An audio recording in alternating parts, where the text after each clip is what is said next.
Welcome to Future Squared, the podcast all about corporate innovation, entrepreneurship, and self-empowerment. Future Squared brings you a double dose of innovation inspiration every week to help you and your company stay relevant in an era of rapid change and 10x your results in both your professional and personal life. Each week, I'll bring you corporate innovators, entrepreneurs, authors, keynote speakers, and thought leaders such as Steve Blank, David Allen, Brad Feld, Tim Harford, Karen Dillon, Jenny Blake, Neil Patel, Rand Fishkin, Pascal Finette, Ryan Blair, and Ash Moria, to name just a few. While every Friday, I'll bring you Fast Fix Friday, some quick, digestible insights to help you end your week on a high as you head off for the weekend. Future Squared is brought to you by Collective Campus, an innovation hub school and consultancy based in Melbourne, Australia and Singapore that works with companies to help them adopt the mindset, methods and tools to navigate change and survive and thrive in an era of rapid disruption. If your organization needs help coming up with ideas, testing and turning ideas into reality, incubating teams, driving cultural change, or connecting and partnering with startups, then visit www.collectivecamp.us. And without further ado, here's today's podcast. Welcome back to Future Squared. Today I bring you Jeb Blount. He's a sales acceleration specialist who helps sales organizations reach peak performance fast by optimizing talent, leveraging training to cultivate high-performance sales culture, developing leadership and coaching skills, and applying more effective organizational design. Through his companies Sales Gravy, Channel EQ, Level 4 Training, and Innovate HCG, Jeb advises many of the world's leading organizations and their executives on the impact of emotional intelligence and interpersonal skills on sales, leadership, customer experience, channel development, and strategic account management. Jeb spends more than 250 days on the road each year, delivering keynote speeches and training programs to high-performing sales teams and leaders across the globe. As a business leader, Jeb has more than 25 years of experience with Fortune 500 companies, SMBs, and startups. He's been named one of the top 50 most influential sales and marketing leaders by Top Sales magazine, a top 30 social selling influencer by Forbes, a top 10 sales expert to follow on Twitter, a top 100 most innovative sales blogger, and a top 20 must-read author for his book People by You by the Huffington Post. And he's also the most downloaded sales podcaster in iTunes history. So with that, I can't wait to bring you direct from Augusta, Georgia, the one, the only, Jeb Blount. Welcome to the show, Jeb. Thank you. Thank you for having me on. It's fantastic to get some time with you. Oh, it's an absolute pleasure to have a Southerner on the program. I'll try to. I know we've got people all over the world that are listening to this, so I'll try to make sure I speak in a more Midwestern English than the Southern English. Fair enough, mate. So you're according to your Amazon profile, I understand you spend about 250 days a year on the road, and this year it's something like 280 days. But we're lucky enough to have caught you while you're back home in Augusta, Georgia. So I imagine we're going to get a nice, relaxed Jeb on the show today. Absolutely. I'm sitting in a big old leather chair, and I'm relaxed, and I'm ready to talk. Awesome. Let's do it. Well, you're the author of 7 books on accelerating sales, Jeb, including the newly released Sales EQ, which explores how to leverage emotional intelligence to close complex deals. First up, congrats on the release of the new book. Thank you very much. I appreciate it. This was a book that took a long time to write and put together, and we're really happy with the way that it is selling right now. It's really it's blowing everybody's mind how quickly it's flying off the shelves. And I knew people would be interested in emotional intelligence, but I wasn't quite sure that it would have this much of a draw. Yeah, well, it's a very big topic. We're seeing books and thought leadership come out on things like the mindful entrepreneur and the mindful leader, and why not mindful sales? I mean, sales is all about human relationships, so I can see why this book would be flying off the shelves. But I mean, tell us what prompted it. I mean, Fanatical Prospecting came out, what was it, about 2 or 3 years ago. It still commands, I think, the number 1 or number 2 spot on Amazon for marketing and sales textbooks. So it's still doing incredibly well. So at what point did you decide, hey, we need to write a book on emotional intelligence and how it applies to sales? Absolutely. Well, here's a fun fact about Fanatical Prospecting. It's been number 1 for 2 years now. And in April, it had its biggest month it's ever had in sales. Wow. And my publisher was, doing backflips, because typically when you release this brand new book and Sales EQ come out in March, you'll see your other books, you'll see the backlist pick up just a little bit, but the other books will drop. So there's been a massive interest in Fanatical Prospecting.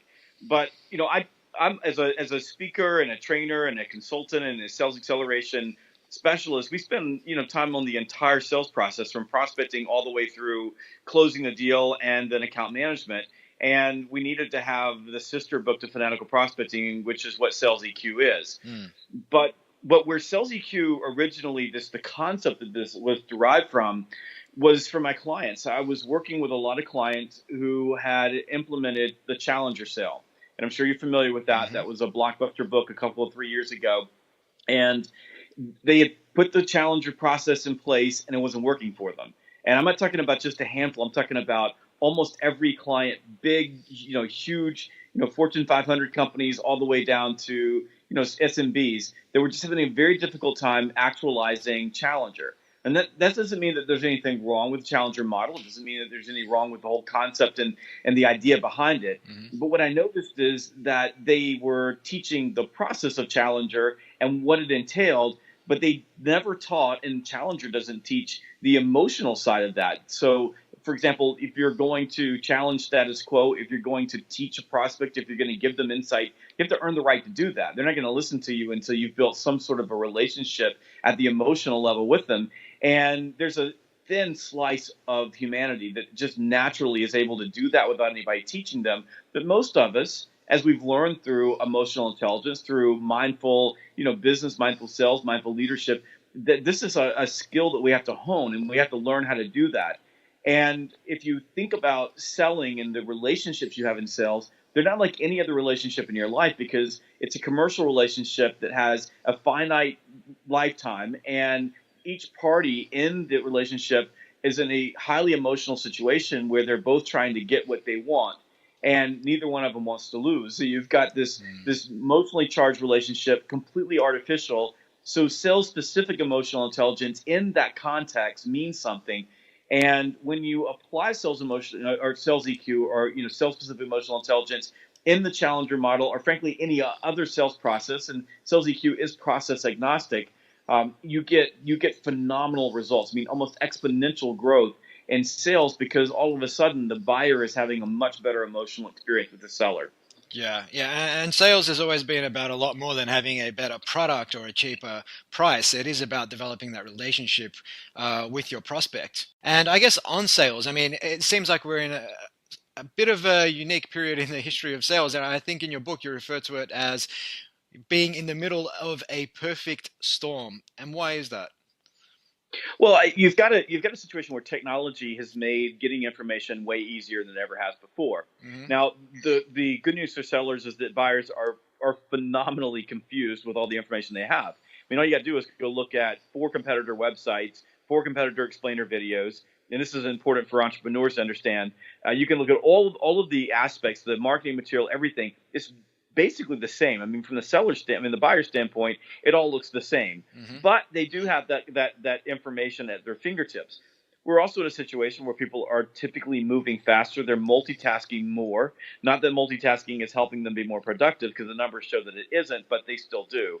And at the same time, you have an entire generation of salespeople who are coming into the sales arena who have not been really taught how to deal with people. In fact, they've treated most of their human relationships in the abstract through Snapchat or Twitter or Facebook. And like, that is not to say that millennials don't talk to each other, because they do. You see the relationships they have, but they really haven't spent the time learning how to influence other people through a human relationship.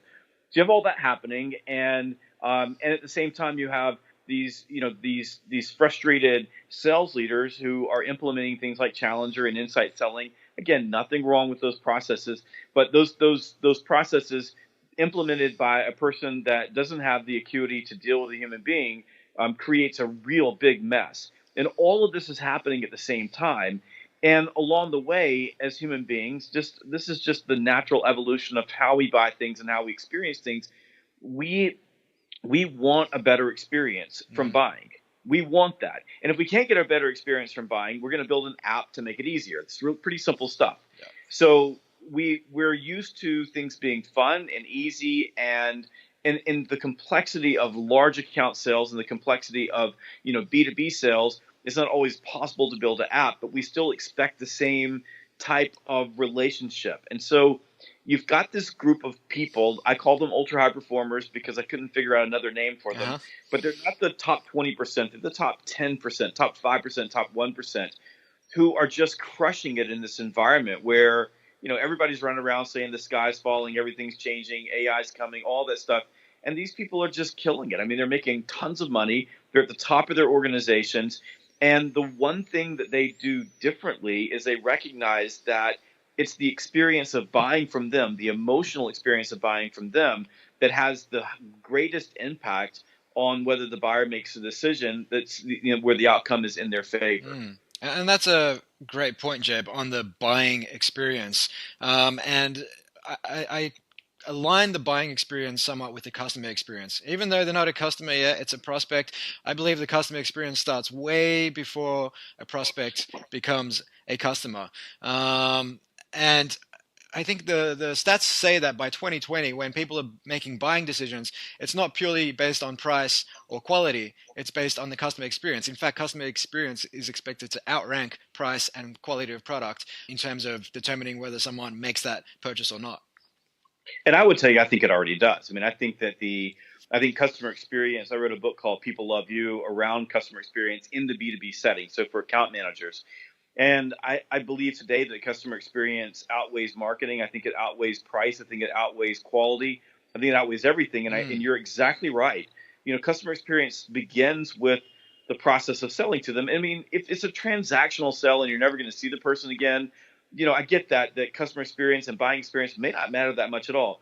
But we're talking about business to business sales, where we're talking to from mid cycle to long cycle, semi-complex to incredibly complex sales, where we're not just showing up and selling something. We're trying to bring prospects from being non-customers into being customers, into being accounts for life that we can then grow and hone and build on. And yesterday I was with a group of sales professionals who sell an incredibly complex mining material, pumps and things that work in oil fields and in hardscape mining or hard rock mining. And they get their equipment in.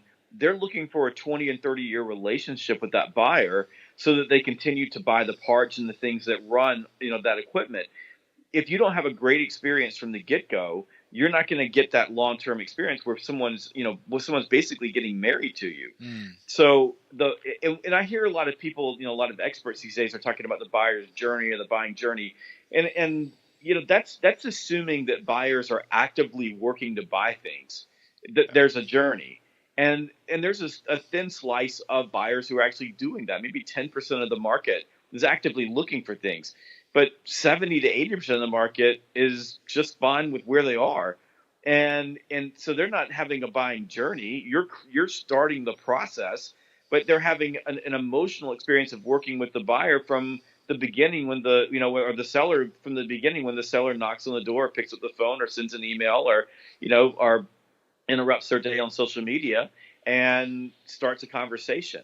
So I think we have to really focus on the emotional experience that the buyer goes through. And we should not forget that in most, so mid-cycle to complex sales, it's not just a single person. It's an array of stakeholders that can, run from 3 or 4 people to, there was a deal recently, there were 25 people in the room. So you can have these really big stakeholder groups, and every single one of those stakeholders is making an emotional decision that is sometimes irrational, whether or not to advocate for you, the seller. Yeah, and on crafting that emotional experience, given that selling to a large organization may mean that you've got multiple stakeholders and they could all have very different personalities, they could be from different business units, how does one go about crafting that emotional connection when you're dealing with, say, 5, 10, 15 people? Well, the good news is that all of the things the buyers bring in, all the baggage they bring in, all the personalities they bring in, Mm. from the very beginning, none of that really matters if your mouth is shut. Mm-hmm. So you do need to flex to different buyer personas. You do need to understand their particular situation, and you do need to understand their motivations. But that begins with listening. So I think number one for me, as a seller, I'm paranoid. I'm always paranoid that there's a stakeholder out there that I don't know. So I begin mapping stakeholders from the very beginning. I'm looking for them, trying to find them, and I'll focus on a person that is a minor stakeholder all the way from a person who can sign a contract. I want to make sure that there's no one in the weeds that can get me or can stop my deal. Yeah. Because I don't know about them or I don't know what's going on. Mm-hmm. And then next, I think you have to understand where stakeholders fit. So in the book we call it BASIC. It's just an acronym, and again, couldn't figure out anything better to call it, so I called it that. But it's BASIC stands for buyers. There's two types of buyers. There's people who can sign contracts and people who can fund contracts. Sometimes they're the same person. A lot of times they're not in big deals. So there's buyers, that's B. There's amplifiers. These are people inside the organization that either feel pain, see opportunity. They may not have an active role in buying, but they have an active role in influencing the people who do buy by talking about you and your product. And they're a little bit different than influencers, because often these are people who are either using the product or service or make noise, but outside of that, they have very little power or influence. Mm-hmm. Then there are seekers, and that's the S in BASIC. And seekers are inbound marketing fodder. So the entrepreneurs that are listening to this podcast, when you build your product or you get things set up, you do a lot of work on inbound marketing, which is a core part of filling the pipeline in today's world. And you run webinars, you do white papers. A lot of the leads that come in are for seekers. Mm-hmm. Seekers are people who are either sent to look for information, or they may be an amplifier who's looking for information. You can get stuck at a seeker because seekers want to feel, that they matter, and so they have a tendency to try to control access to other people in the account. Then there are influencers. That's the I in BASIC. And influencers come in three flavors. They're advocates, they're agnostics, and naysayers. And you're trying to turn advocates into or agnostics into advocates, and you're trying to make naysayers neutral so that they don't hurt you. And then there are coaches. And as your deal complexity increases, if you don't have a coach or a sponsor, you really put yourself in a bad position. So buyers, amplifiers, seekers, influencers, and coaches. And you have to know where these people fit inside that stakeholder array, and then go build relationships with them, go have a conversation with them, go listen to them, mm-hmm. and recognize that every single one of those stakeholders is making a nonlinear, irrational human decision about whether they like you or not. And that decision is going to drive their willingness to advocate for you, or at least not advocate against you when you're in your deal. And so many sellers these days, I see it really everywhere I go. They've got one point of contact in really big deals, and they wonder why those deals stall and don't go anywhere. Yeah. And it actually reminds me of an article I read the other day in HBR called "The New Sales Imperative" by Nicholas Toman and a couple of co-authors of his, where they basically argue that today's best suppliers help customers consider not just what to buy, but effectively how, and they outline barriers, prescriptions, and verifiers. And oftentimes, sales reps make the mistake of looking at it from the traditional attention, interest, desire, action, but it's like, well, attention of who? Of you. Interest of who? Of you. But they perhaps don't even know about you yet. So even before that process, identifying the barriers within an organization, it's usually the people, the stakeholder alignment. You could be dealing with lots of different people with different priorities, different goals, objectives, and so on. And just because you're speaking to one person or even two people in an organization, when I hear entrepreneurs get frustrated with B2B sales and they're like, oh, we've been speaking to these two people and 6 months in, 9 months in, 12 months in, nothing's happening. It's like, well, maybe there's someone else that they're speaking to that's blocking it, and maybe they need to get some more influencers on board, or some more amplifiers on board to give this throw a bit more fuel onto the fire. So being really intentional about who at that organization is a buyer, is an amplifier, is a seeder, is an influencer, is a coach, can help you radically, I suppose, have people fight for you internally rather than you just constantly making those annoying follow-up phone calls. Yeah, I think you're absolutely right. And this was one of the biggest flaws in what CEB did with Challenger, in my opinion, and that was this whole concept that buyers are some percentage of the way through the buying process before they engage a salesperson. Mm. And what that HBR article made the argument for, which is not new. I mean, this is I how we've been selling since the '90s. Is that you got to get in really, really, really early. Mm. If you're in really early, then you can begin to shape what the buying process looks like. You can teach them how to buy. So, for example, if I'm working on a government contract, and I do some government contracts, I'm in way before the RFP is issued. And you would think, oh, government contract, you have to bid those out. There's 3 people that get in. They're completely neutral, but they're not, because you can teach them how to buy. And when you're working with a big company that is buying a complex product, they're not just going to deal with one vendor. I mean, only morons do that. So they're going to go out and look at other vendors. Mm-hmm. But if you can be there teaching them how to look at vendors, you have the ability to shape what they do, how they do it. You can write RFPs. You can build bridges to different people in the organization, and you can become a buying consultant. And my clients who are in big software, this is what the smart account executives are doing every single day. They're out there teaching their folks how to do this, but they're in so early. And if you're sitting around waiting until the buyer's ready to talk to you, you're just way too late. And that's one of the reasons why deals stall. You're dealing with a couple of people who they're late in the game too. Someone else in the organization is way ahead of you and already making decisions. So one of we talk about a stakeholder alignment. That's Mm-hmm. one piece of it. You have to align all the stakeholders, and you almost have to become the communication hub between those stakeholders. Because the stakeholders are all about avoiding risk. I mean, that's just who they are as human beings. Mm-hmm. So you have to align those folks. And if you don't know who they are, you can't do the alignment. But you also have to align the sales process and the buying process. So the sales process is your linear process that you go through to sell your product. Skip steps and you're going to lose. So you have to follow the process. It means something and it matters. But the people that are buying from you also have a process. It can be informal or formal.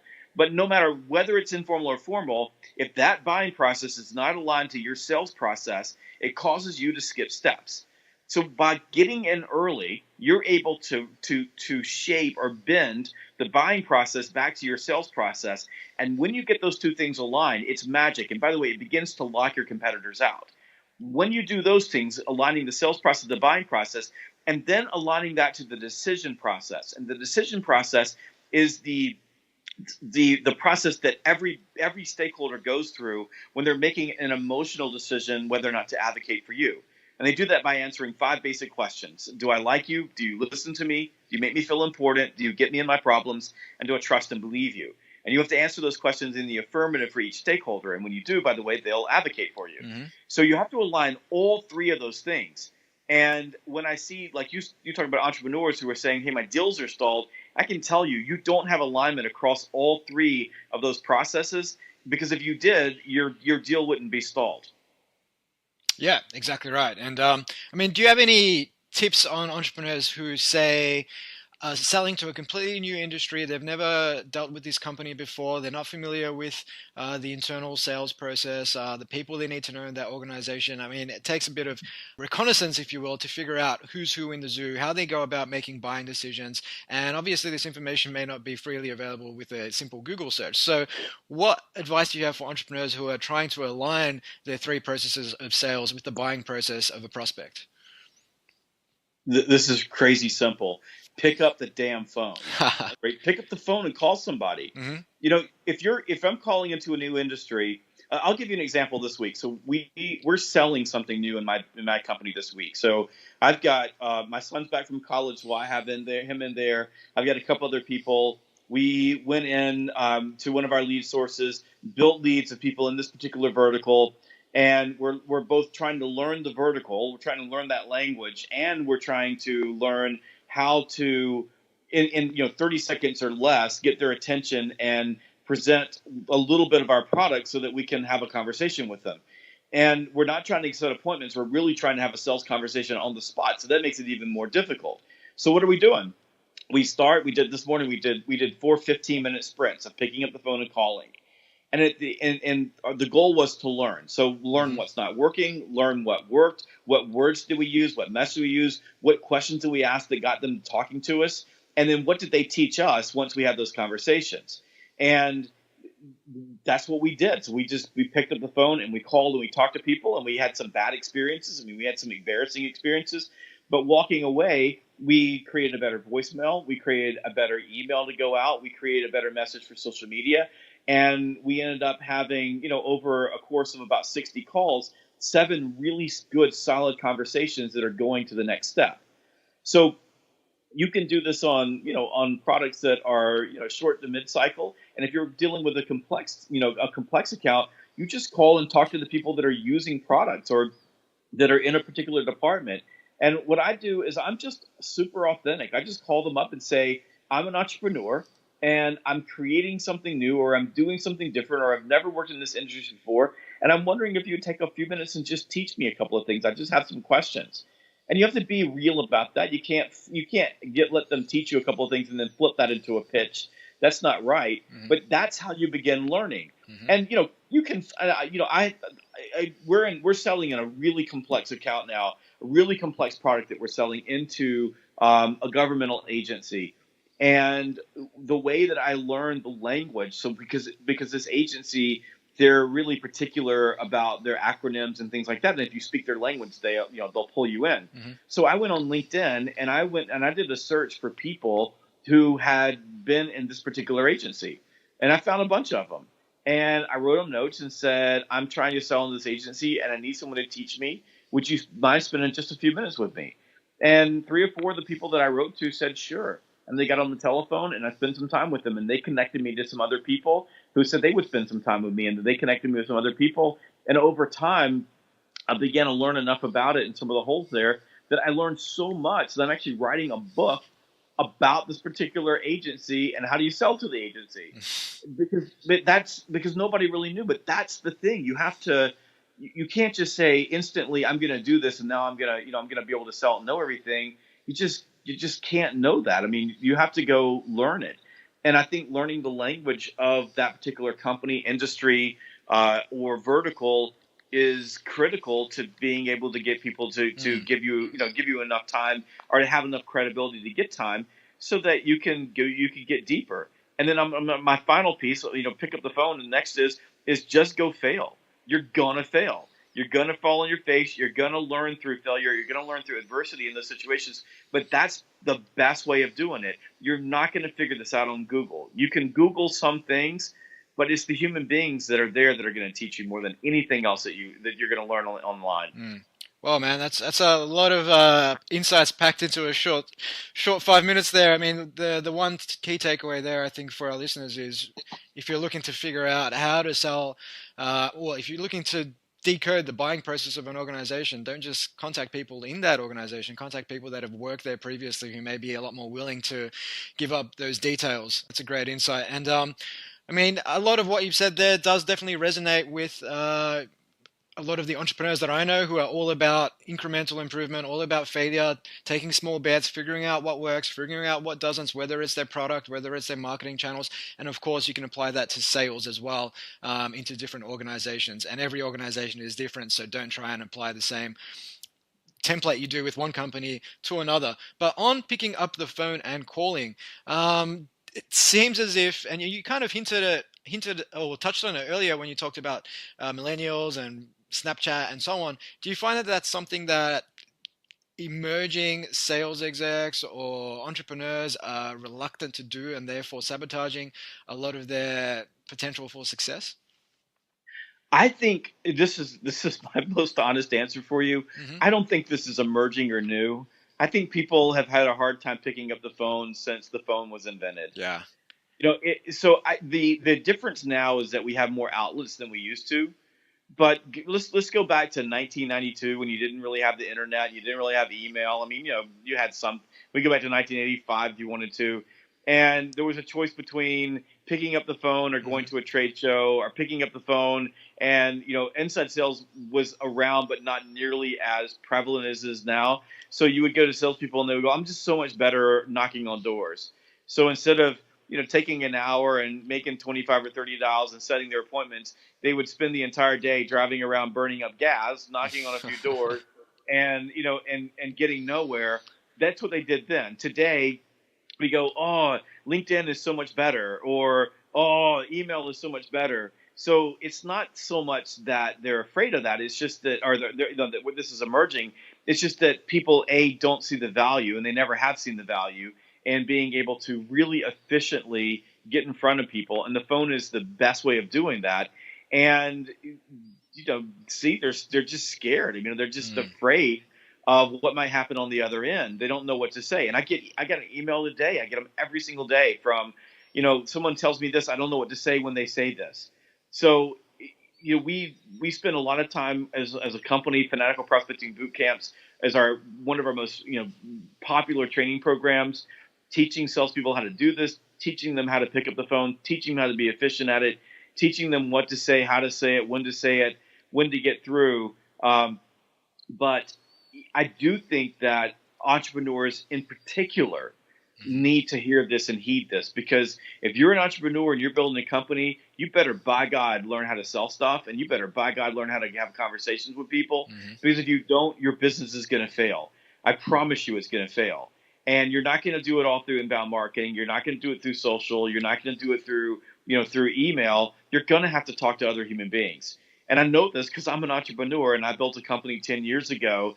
And the way I built that company was, I walked out of a corporate executive's, corner office with 2 assistants into, my home office and a desk. And I had to start pounding the phone to build leads, or we didn't get to eat. And you just have to do that. But man, I see entrepreneurs in particular fail every day because they just wouldn't get in front of people. And I think that it's not the phone, it's not any of that. It's just that's hard. It's hard to meet strangers, and it's hard to talk to strangers. And it's something you have to, because success in sales, success as an entrepreneur is going to be paid in advance with filling your pipeline up through prospecting. Yeah, I couldn't agree more on that. And we are big advocates of using LinkedIn and email as a form of prospecting, but ultimately the relationship is developed on the phone. It's very easy to ignore an email. It's not easy to ignore a human being. And it is about making friends with yes. Like you said earlier, it was about being unafraid to fail. So getting on that phone, hey, if you hear no 9 times to get you to that one yes, or just to get you to that one learning, then that's a small price to pay. A bigger price to pay is being too scared to ever pick up the phone, develop relationships, and ultimately your business goes under, and you end up back in a job that perhaps you're not all that enthralled about. It's true. And it is about balance. I mean, it's about using all the tools. I mean, you need to have the phone. You need to go to networking events. You need to go to trade shows. You need to use social media, every bit of social media that you can. And I'm on on Twitter, Instagram, Snapchat, LinkedIn. I don't know what I'm doing on Snapchat. I usually, use Snapchat. What are you posting, man? I don't want to see those photos. I'm on LinkedIn. I'm on Facebook. And I use all of those tools. I use text messaging, and I'll use smoke signals if I need to get into people. So you have to balance all of those things. But if we go back to say 1992, what happened back then is that there wouldn't be balance. A person would say, "I'm just good in person," and by the way, outside salespeople still say that, "I'm just really good in person," and that's true. You are good in person. You're just slow in person. So it's not all email, it's not all social, it's not any of those things. It's using all of them. So, for example, if this morning we were doing prospecting. The prospecting I was talking about, we ran email campaigns, or we would send 200 emails at a time, and we have an email tool called Tailwise that we use and and we would run that, and then when people would look at the email, then we would click a button and we would call them. And the ones that didn't answer the phone, we would click another button and leave a voicemail for them. And then we'll follow that up tomorrow morning with another email back to the ones that we sent a voicemail to, because we're creating familiarity. And we won't do social on this one because it's a short cycle, much more transactional type sell, and the amount of effort we would put in by contacting them on LinkedIn is just not worth the time and effort. But the reality is that you have to do all of those things in order to sell. And when we can do live events, we'll do a live event, then we'll do calls after the live event, then we'll do emails, then we'll do calls, then we'll leave voicemails, and then we'll do social. So all of that together makes you a powerful prospector, not one thing.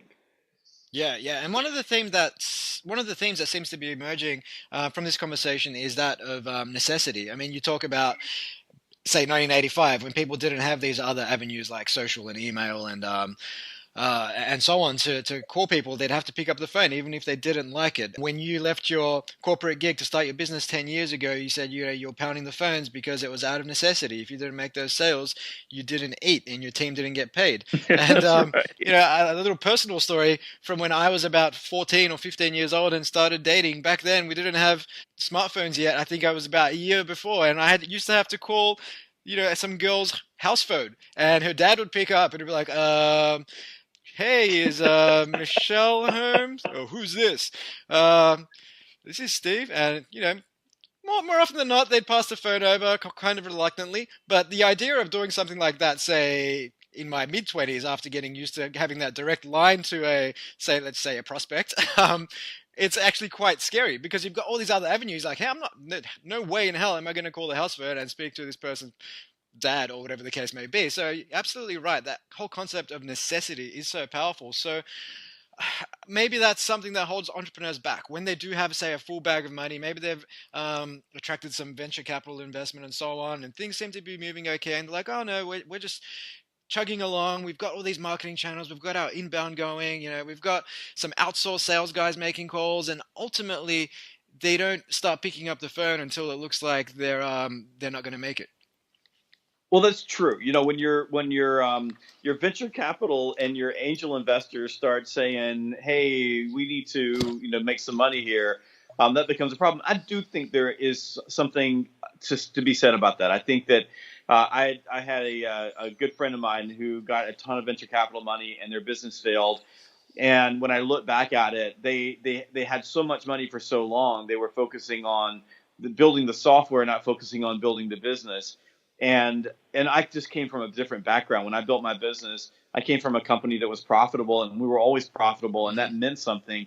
And I had a couple of lean years where I was in the red, but it took about, I guess, 2.5 years, and I started making a profit. And we have never not made a profit, and we've been able to make so much money in our business from a cash flow standpoint that we've been able to fund the things that we were doing ahead of time. And and that's the I'm not saying this is right or wrong. I mean, I just feel like in that case there was necessity, and I look at people all the time who say things. I'm like, listen, when you have to sign the back of a pay or the front of a payroll check, when you got to make payroll, you get real smart, real fast about what you have to do, especially if your employees mean something to you. Then you're going to do the hard things, and you're going to fill the pipeline, and you're going to get focused on the things in your business that make an impact every day. And the things that make an impact in a business are getting customers and keeping customers. All the other stuff is academic. And so I think in some cases VC money creates that. I think that there's been so much money in the marketplace that it's allowed people to be undisciplined. And even in my own business, we've had particular products that we've put up that have run for a particular time in the marketplace based on what the market was doing, that created so much cash for us that we got undisciplined. And it wasn't until things started kind of shifting that we said, oh my God, what have we done to ourselves? How did we get to this point where we weren't paying attention to the shop? I think that's natural. I think it's human. I think part of it's emotional. But if you're an entrepreneur, if I were giving you advice and I was your consultant, I wouldn't be thinking, oh, well, I'm just going to keep getting new rounds of capital, and oh, by the way, we're going to sell ourselves or we're going to go public, and it doesn't matter if we make a profit or not. I think there's some unicorns out there that can do that, and I think there are unicorns out there that make a lot of money doing that. But I think most businesses have to have sound business processes so you can build a sustainable organization that you may sell to a bigger company and all the investors can cash out. You may go public with it and everybody makes money. But at the end of the day, as an entrepreneur, you have people working for you, and you owe something to them by making sure that your business is sound and you can make payroll and their families are taken care of as well. That's just, I know that's sort of an old school thinking.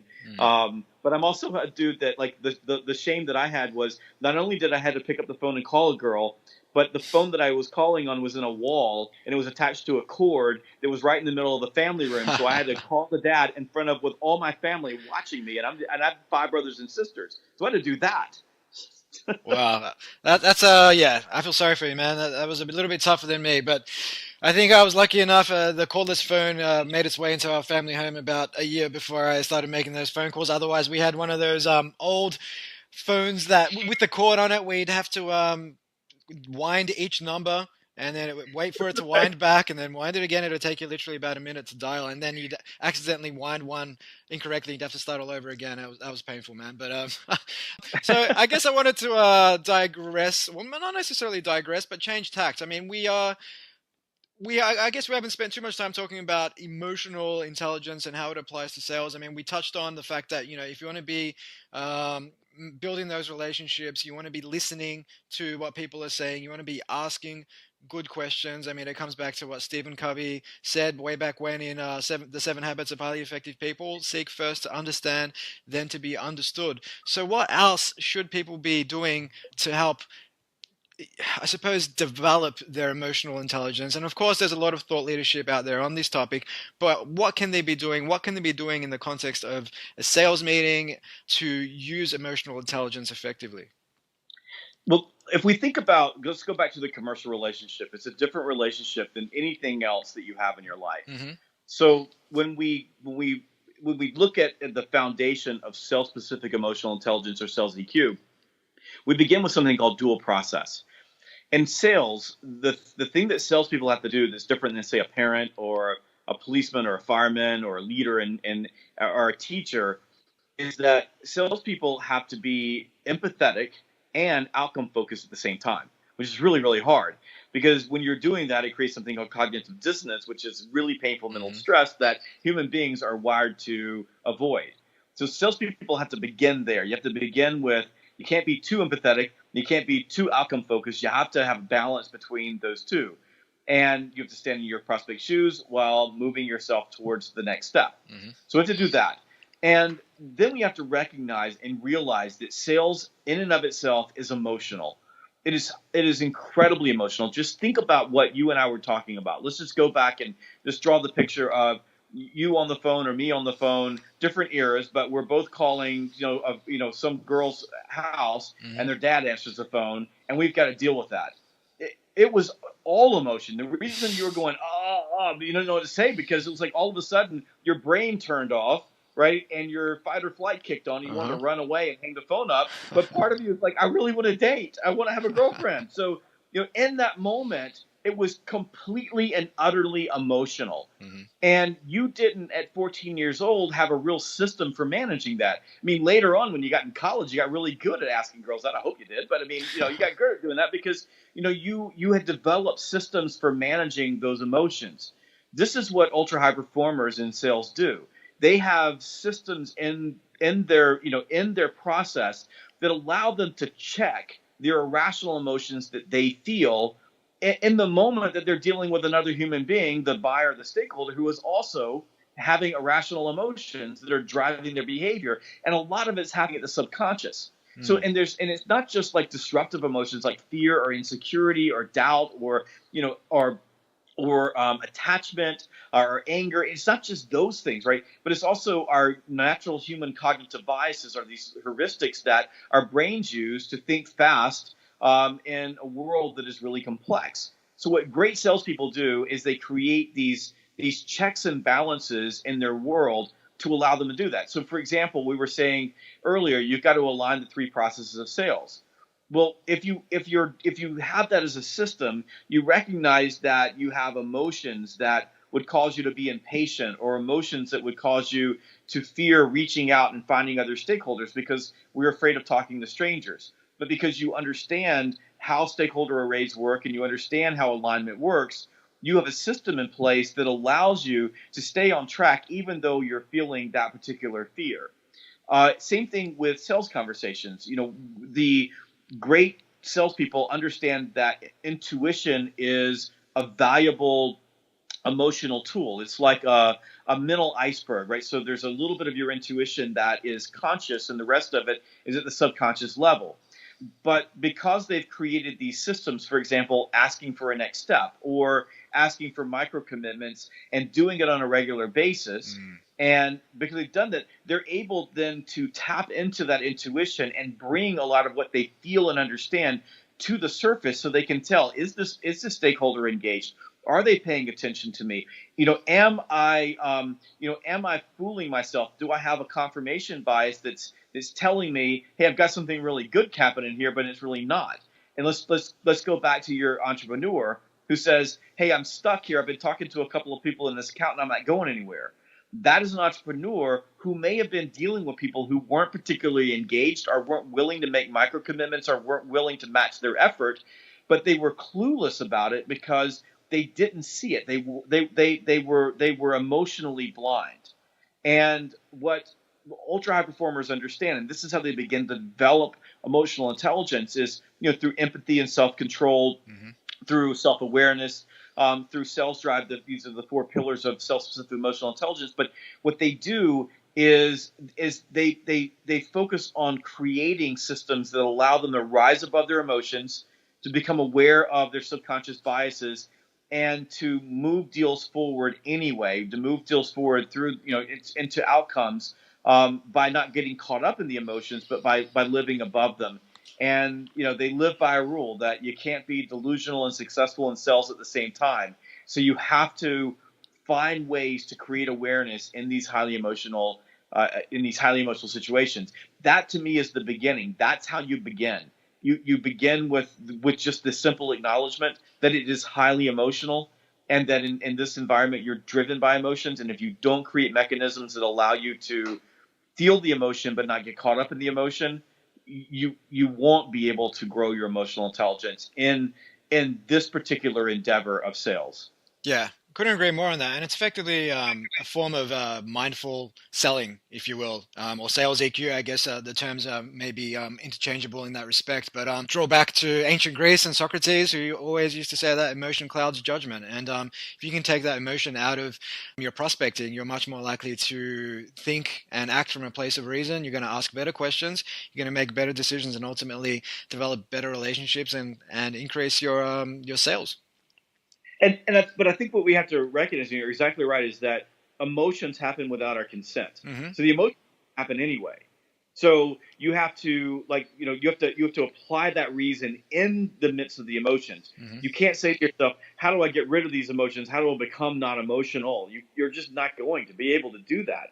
And if we look what Kahneman said, and Dr. Kahneman, I think, was one of the most brilliant lines I've ever read, was that humans are blind to the obvious and we're blind to our blindness. And that's what happens when we allow our emotions to cloud our reason and our judgment inside the sales process. But the thing that I think is so important to point out is that we can't talk about rising above your emotions in the abstract. We can't talk about it as an academic sort of, I guess, conversation. It's real, it's true, it's there. The emotions are there, and they're going to happen whether you want them to happen or not happen. So if you don't put together systems in your sales, and this is what a great deal of what sales EQ is about, is how do you apply these systems that allow you to feel the emotion and still move your deal forward. But if you don't do that, you're going to drift, and you're going to drift in that emotional stew, or you're going to be delusional versus aware of what's actually happening around you. Yeah, and it's about consciously responding to that emotion rather than reacting to it blindly. Yes. Yeah, excellent. And you touched on micro commitments there, Jeb. And one of the other concepts you put forward is that of reciprocity. And I'm reminded of Robert Cialdini, author of Influence. I mean, he uses the classic example of Ethiopia providing thousands of dollars in humanitarian aid to Mexico just after I think it was 1985 earthquake. Despite Ethiopia suffering from a crippling famine at the time, civil war, and so on. But they'd been reciprocating for the diplomatic support Mexico provided when Italy invaded Ethiopia, something like 50 years earlier. So talk to us about the power of reciprocity. Well, Cialdini makes the case in his book that, and it's a beautiful case, that this concept of reciprocity or obligation is something that's baked deep into our DNA as human beings. So it's Mm. part of who we are. And whether we evolved into it or whether it just happened because it was a part of creating society, what he explains is that if we didn't have this feeling of obligation when someone does something nice for us, our entire society would fall apart. So we have to understand that the base foundation, every single human being feels obligation, except for your handful of psychopaths out there that we rarely meet, but they feel an obligation when you do something for them, which is one of the reasons why when someone tries to do something nice for you, a lot of times you go, no, no, no, no, no, that's okay, because you don't want that on you. And when salespeople recognize this and they get this, what we're trying to do with deals, every single deal, is we're trying to move a deal forward a little at a time all the way to an outcome.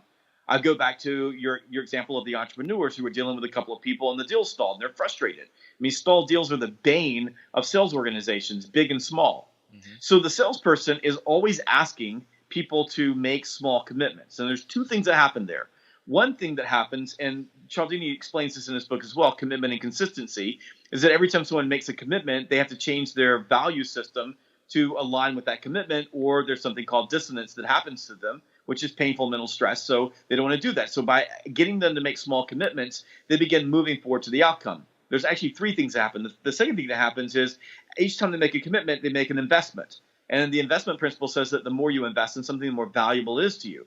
The more valuable it is to you, for example, the more likely you are to see it to an outcome. So if you're those entrepreneurs and you're working with a couple of people and you don't know all the stakeholders, if you're getting them to make micro commitments, if they're making some level of emotional or physical or some type of a commitment investment, then they value it more. They're more likely to take the step to go to their boss and say, hey, we need to do something about this. And then finally, there's obligation.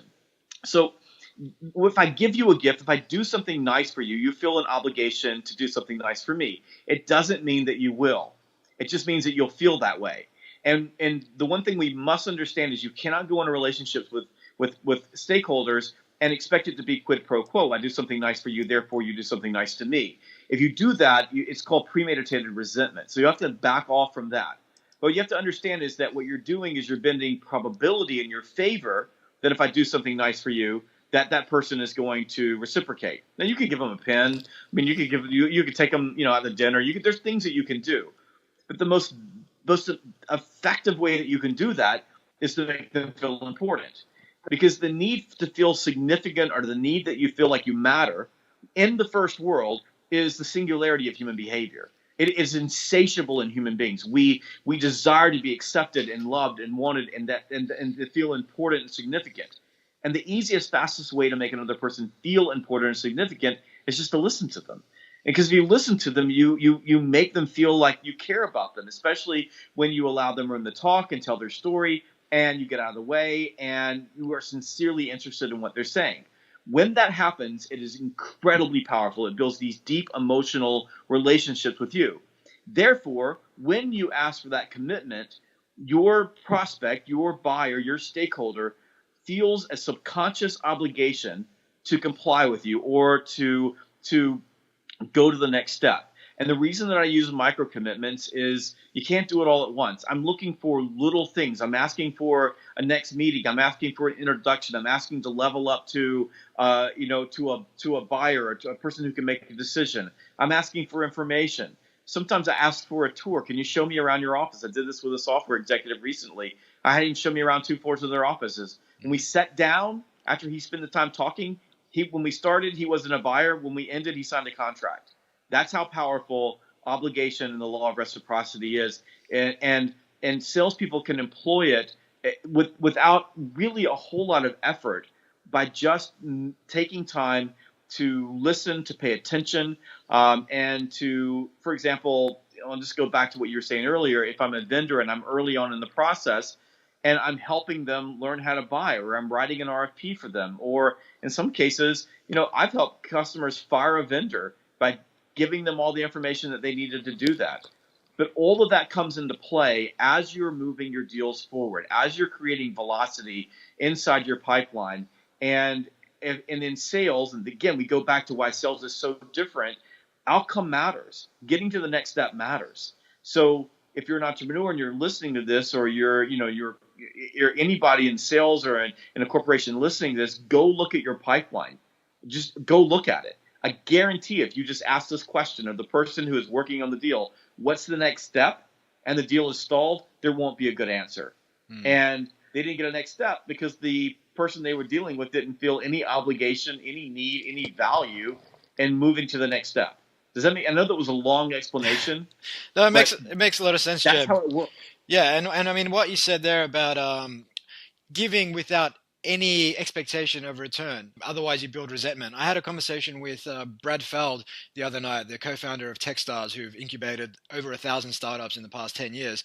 And he effectively helped to build the Boulder, Colorado startup ecosystem, where the hashtag #GiveFirst is basically synonymous with that ecosystem. And their whole thing is, as entrepreneurs, once you've made it, it's about giving back, but it's also about giving to people who you're selling to, other people in the ecosystem, with no expectation that you get something back. And now the funny thing is, usually you'll get a lot back, but it's about it's about going into that without that expectation and not coming across as if you're doing something with the hope that they'll do something for you in return. Yes, and that's extending this rule of reciprocity or law of reciprocity to the rest of your life. Give value first. Yeah, just give value first. 100%. And if you do that, you'll win. And eventually, and I believe I didn't say this, someone else said this, and I can't remember who the quote was from, but you got to send in these situations, especially when you're an entrepreneur. In my world, because I'm in a world of different types of entrepreneurs, send the elevator back down and help someone out. Yeah. And give them a shot. And sometimes it doesn't work out. I mean, I get burned here and there, but on the other hand, I've built a lot of people out there that are cheering for me, that are, or that are on my side because I did something nice for them. And I don't know when it's going to happen, but the universe has a tendency to bring that back. Yeah. And in the sales process, I don't even think about it anymore. I just understand those mechanisms for moving deals forward. And I know what works. It just works. And I think this is where, when we get back to alignment, buying process, sales process, and decision process, we cannot forget the way that human beings operate when it comes to people making decisions about whether to advocate for us and our product. Yeah, I couldn't agree more on that. And one other famous quote on this from a fellow Southerner, may he rest in peace, Zig Ziglar, was, "You can have anything in life that you want if you help enough other people get what they want," which sums that up beautifully, I think. So, Jeb, your book also explores how people can go about measuring and increasing, more importantly, their sales EQ. So what are some key tips on that? Well, I think that there's a couple of tests that you could run them on Google, and they're in the book. One of the ones that I really, really like is empathy test. We all are on a scale of empathy from 1 to 10. Mm-hmm. Those are my numbers, not science numbers. But at 1 we have psychopath. At 10 we have hyper empathic. Psychopaths call hyper empathic people doormats, and in the middle are most people. And I think the beginning is understanding where you fit there. So understanding who you are, where you fit from an empathy standpoint. I'm typically much more self-centric. My wife is typically much more hyper-empathic. And because I'm more self-centric, I have to change my behavior when I'm dealing with other people to be a better listener, to care about them more, to give them room to tell their story. My wife, when she's working with clients in sales, she has to shift her focus to be a bit more outcome generated, because she always feels like she's being too pushy if she asks for things that are reasonable things to ask for. So that's one place to begin. I think next is, and I'm a big fan of DISC. I label the DISC differently because the words don't mean a lot to me, and I think that language has to connect with you. But I would go take a DISC assessment. Mm-hmm. We offer them, other people offer them, but I would go try to understand who I am. If your company provides some assessments, go figure out who you are. Figure out who you are is important, because if you do that, then you understand what your personal communication style is and how to flex that. And by the way, you're not going to change who you are. You are who you are. So you have to learn how to interrupt who you are when you're dealing with someone who communicates at a different level. And then we offer something called Sales Drive. It's my favorite assessment. I used to use it when I was in the corporate world, and now I sell it because I was such a big fan of it. It is almost 100% predictable of whether or not a person will sell. It doesn't predict if they will fit. It doesn't predict if they're smart. It doesn't even predict if they're empathetic, but it does predict whether or not they will be outcome focused. And you can, if you want to, somebody shoot me an email or hop Mhm. online with me if you want one of the tests. They're inexpensive, and I'll get you connected with somebody in my office that can help you. But what we help salespeople see that, so they know where they fit and where they stand in terms of drive, which is a core pillar of sales EQ. And all drive is a composite of optimism, competitiveness, and need for achievement, which are critical for people who are in hunter sales roles. And by the way, if you're an account manager and you work with with clients long term, a high drive, a really high drive, can hurt you more than it can help you. So it's understanding where you fit in that spectrum that allows you to then be aware of who you are. And if you know who you are, it's a lot easier to gain self-control over the disruptive emotions and the disruptive behaviors that interfere with your ability to interact with other people effectively. Yeah, yeah, and then we'll add that to the show notes for our listeners if they're interested in gaining access to some of those resources. Yeah, Yeah, just check that just out in come the to show notes. come to salesgravy.com, and we have a comment or a contact form. And believe it or not, as crazy as this sounds, as an entrepreneur, Yeah. I get copied on the contact form on anything that comes through. I get copied on it. I don't always answer them, but I see everyone that comes through. It's just important for my business because you never know what's happening, and someone's got a complaint. I want to know. Oh no, that's couldn't agree more on that. I mean, I get copied in on everything as well, and one example of where that paid off was suddenly we saw that sign-ups to a particular course of ours dropped off, whereas previously we might get like 5 a day, and then suddenly for 5 days there was absolutely nothing. And this was while the business was still growing. It was a team of about 3 or 4 at the time, and I had to raise a question and say, hey guys, what's going on? There's no more sign-ups coming through. And effectively it's because one of our ads on Facebook, I think it was, which generates 80% of our sales for that particular course, had expired or ended or something like that. Something really simple that ultimately could have been missed if I hadn't Wow. picked it up in that instance. So being CC'd just means that, hey, other people may pick up on other things, but there may be just something that for whatever reason may not get picked up. And it's always good to have someone, in our case, we call it the wicket keeper. You guys call it the catcher. Someone sitting behind the batter, just That's right. picking up those loose balls. But I wanted to close out, Jeb, by throwing you into our 3-question lightning round. Are you ready to rock and roll, my man? I'm ready to rock and roll. Let's do this. So the first question, I'm not sure how you'll take this one because you've been running your own business for 10 years, but just say you had to work for another company, but it could be any time in the last, say, 200 years. Who would it be and why? I would want to work for Google. I'm fascinated with the culture there, Hmm. and I don't know why I'm so fascinated with, but all the companies out there. If I ever had a shot at it, I would. I think it would be an experience of a lifetime. Yeah, and would that be in the early days or? Yeah, I mean, I think the early days would have been really cool to be there. I think that if I flip back like 7 years ago when they Mhm. were really like things were starting to come together, I think that would have been a lot of fun. But they're just a company that I think if you just looked at how they iterated, it was so fast and so beautiful. I mean, at least from the outside looking in, that and it's a mystery to me because it's completely out of my wheelhouse. So if they ever invited me in for a day, just I could have lunch. If anybody from Google's listening, I really would like to come see you. Yeah, well, we've had some guys from Google Ventures on the show in the past, so maybe I can tee something up there. Awesome. So, question number 2, Jeb, is if you could ask anyone a question, dead or alive, who would it be, and what would you ask? Wow. I would. This is crazy. I would go to Robert E. Lee. He was Hmm. a general in the American Civil Yeah. War.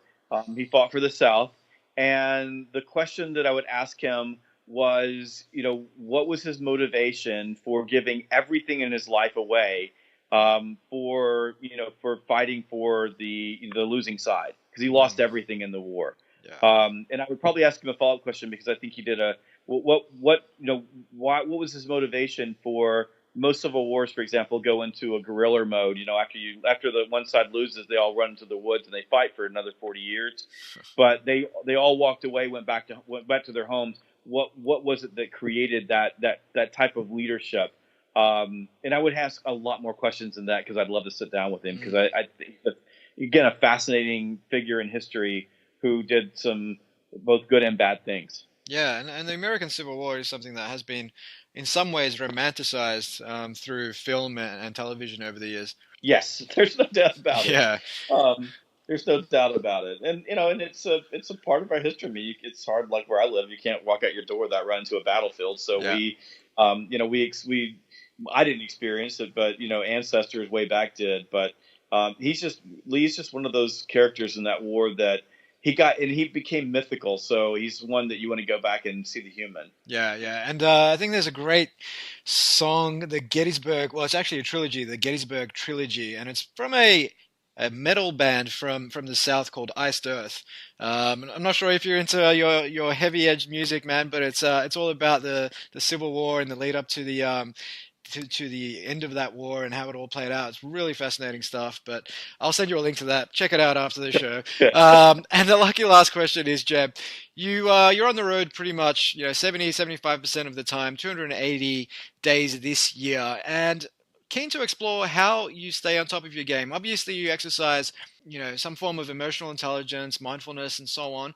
But what else do you do to keep kicking goals? I don't know that I have a good answer for you. Mm-hmm. I'm just on. I'm never turn off. I just love I'm that on. answer. I don't think about it that way. I don't look at the world and go, what do I need to stay alive? I mean, I get burned out from every once in a while, and I'll come home, and like tonight, I came home before I had a conversation with you and worked my garden for a little bit and pick some weeds. But I don't live in a world where I have to stay on top of my game. I just do. And I know that's weird. I've been asked this question before. It's just, I don't have mental exercises that I have to go through. Clearly, staying in good shape physically is important, and I do that. And it's tough to do that when you're running. Maybe the only thing that I would tell you that I do that keeps me really sane is I fly first class. Mm-hmm. I don't care what it costs. I fly first class. And because when I get off an airplane, I don't want to be worn out. I don't want to be tired. And I don't want to, deal with all the negativity that is happening on the back of airplanes. Just go watch the news. It's fun.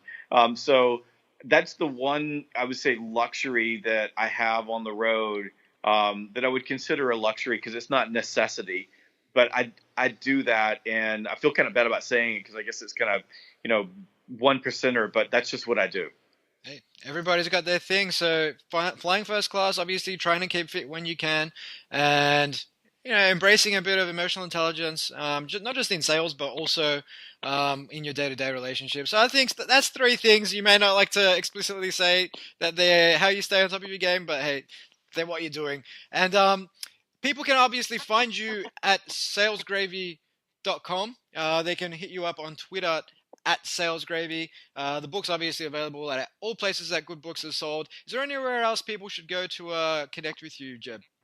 Yeah, come see me on Instagram. I'm at salesgravy. Come see me on Facebook. I'm at salesgravy. And definitely connect with me on LinkedIn. You just type my name in, and my last name is spelled Blount, even though it's pronounced Blunt. But type that in and connect me on LinkedIn, and let's stay in touch. Awesome. And any parting words of wisdom for our listeners? Yeah, I think that the thing that I would say especially to the entrepreneur crowd, is just be aware that your job is to sell. Being an entrepreneur is a sales role, and you can't gloss over that. And the biggest mistake I see entrepreneurs make is they don't believe that they're the chief salesperson.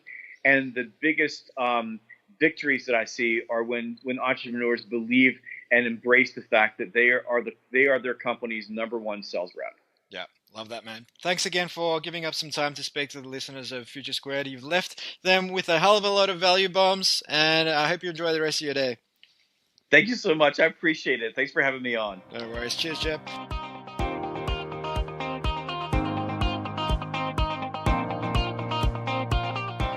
Hey guys, it's Steve again. If you're picking up what we're putting down, we'd love it if you took just a minute of your time to like, share, or subscribe to Future Squared on iTunes, SoundCloud, or Stitcher.